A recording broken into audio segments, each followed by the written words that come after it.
Yo, what is going on, Guardians, and welcome back to another Destiny 2 gameplay video. So yesterday I matched Omar. This is the guy who holds the #1 slot across all platforms for the most kills in Destiny 2 with about 620,000. Yeah, that's almost double my lifetime kills in Destiny 2, and I have played a ton of Destiny 2. So that number is pretty astronomical.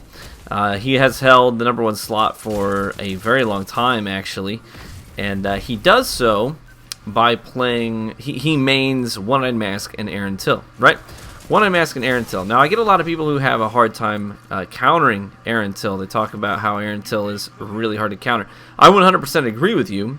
In fact, I would say, as someone who has used a fair amount of Erentil, I think the gun is busted. Now, this is not to trash talk him at all. You don't get 620,000 kills in a game without being good. He is undoubtedly a good player, a very good player.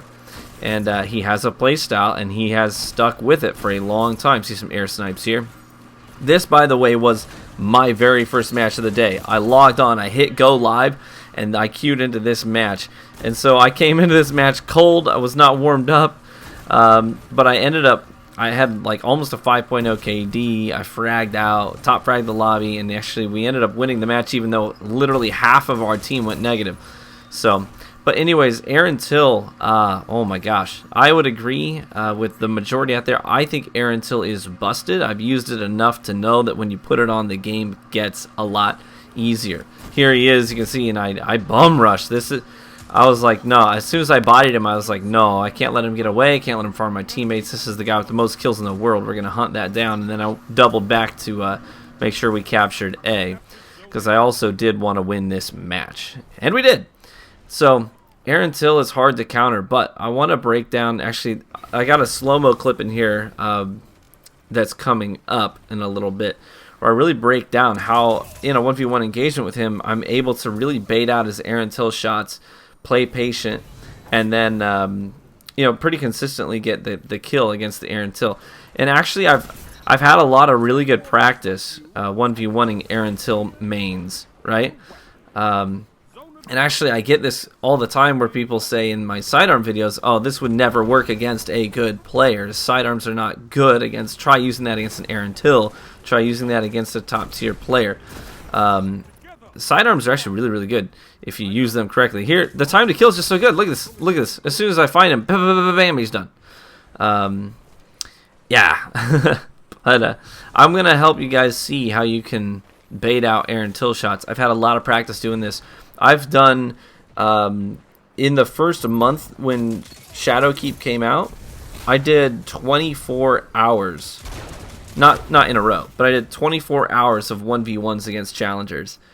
And some of these challengers, a number of them were Erentil mains. So I had a lot of practice just having these 1v1 engagements with Erentils and learning, how to bait out their shots and get them in a position where they just don't have ammo anymore, and then I can ape in on them depending on what their other weapon is. So coming up, you're going to see a situation where with the 1v1 against the Erentil right here, just an open 1v1, and I missed shot one, but I know Erentil, man, half the time it'll kill you what seems like around the corner. I had to throw this in here because it was a stupid mistake on my part. I was too busy trying to sky snipe and didn't realize I'd floated off the map, and I fell to my death like an idiot. So even in a match where I'm playing really well, I still do stupid things. Here you can hear that. You hear that Erentil? And I'm baiting out the shots. And as soon as he takes that next shot and I know that he's out and he goes for that barricade, that's when I don't relent.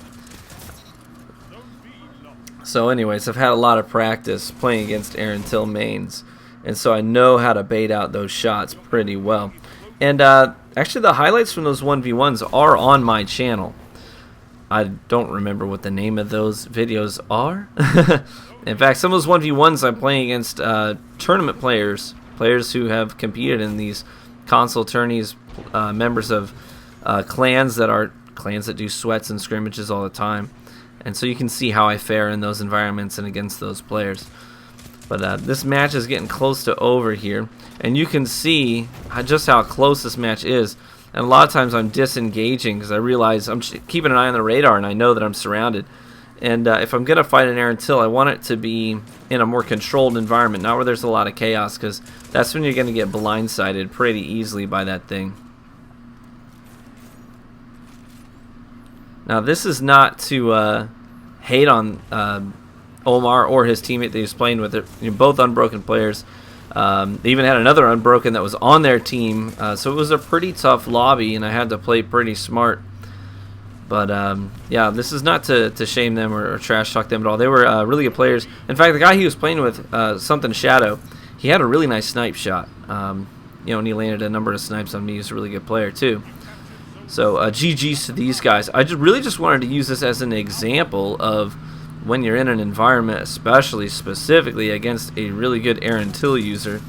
As far as Erentil users go, this guy's like arguably the best, right? To put things into perspective here, he has, on just this one Erentil that he's using in this gameplay, he has over 120,000 kills on it. Over 120,000 kills on just one of his Erentils. I mean, most players are most players in the game don't have that many kills, period, across all weapons, all abilities, all subclasses, nothing. It's absolutely insane that he would have that many kills. And I heard him try and voot me, and sure enough, he tries to chase me down. I kind of baited like I was going away, like I was going to leave him be, and then I doubled back for him to clean him up. Here, unfortunately, they substitute a guy in for the one I was engaging, and I lost my my kill streak there. 30 seconds left in the match, and I'm gonna have a pretty nasty snipe here. So they pop that spectral. I hear it. I see one guy over here on the right. So I line up the headshot, take it. Here's a spectral. Get the quick swipe in and put it down.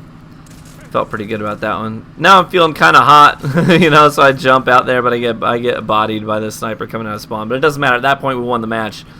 So it was a really good game. I had a lot of fun with that. As you can see, half my team actually went negative, but I had a couple of players. One of the guys that went negative had 11 captures, so that's definitely helpful. So even though he went negative, he was at least making sure that he was playing the objective and playing the zones. And then I had another teammate that kind of fragged out with me, so that was really helpful too. Here you see I'm just trying to stay above these fire tornadoes and trying to bait out these shots from him. But just playing very patiently, slowly whittling his health down. Now, here's where, this is the thing I want to break down. Here he is. I see it's him. Instantly registered. Now look how I'm playing here. Look how I'm kind of peeking in and out, in and out, in and out. Now I know I'm marked for vengeance. He knows where I am. He knows when I'm going to peek. That's why I'm giving him very, very small damage windows, right? And I'm just going to take away, watch it in slow motion, just like 30 of his health here, 30 there. Peek in, peek out, peek in, peek out. Doot, doot, doot, doot, doot. One more shot. At that point, bingo, I see his shield is popped. I'm going to make a high approach and throw that melee ability and get the cleanup right there. That's how you got to play against an Erentil. Now, admittedly, it's harder to do that in a 6v6 environment because that's assuming that there's no other opponents that are going to engage you during that time. Here he is again, and I just play unrelentingly. I don't want to give him the time to charge that up. But yeah, that's assuming, admittedly, in a 6v6 environment that the chaos is going to allow for you to have the time to play patiently against that Erentil. It's a lot easier to play one-on-one against an Erentil in a smaller, more controlled environment. In 6s, it can be a little chaotic. But if you have the time to do so, that's exactly how you have to play against him. This guy did manage to get the headshot on the Goldie to put me down in one shot, but at least I traded here. This match we lost. If I remember correctly, I think I'm the only person on my team that even went positive this match. The team bouncing was not in my favor on this one. And with a game mode like Supremacy, if you're not having teammates playing the objective, it can be really, really challenging. I often have over 20 crests collected in Supremacy, and that's because I'm really diligent about trying to get out there and get those crests. But played a few matches with these guys, so GG's across the board. Really did just want to give you guys the opportunity to see how you can play against a player like that, a player that mains Erentil, mains One-Eyed Mask, has that information up most of the time about where you are and where to track your movements. So hopefully you learned something helpful from that gameplay. GG's again to these guys. Thanks for watching the video. I hope y'all had a wonderful, wonderful day, and I hope to see you again, maybe even in the Crucible. All right, bye-bye.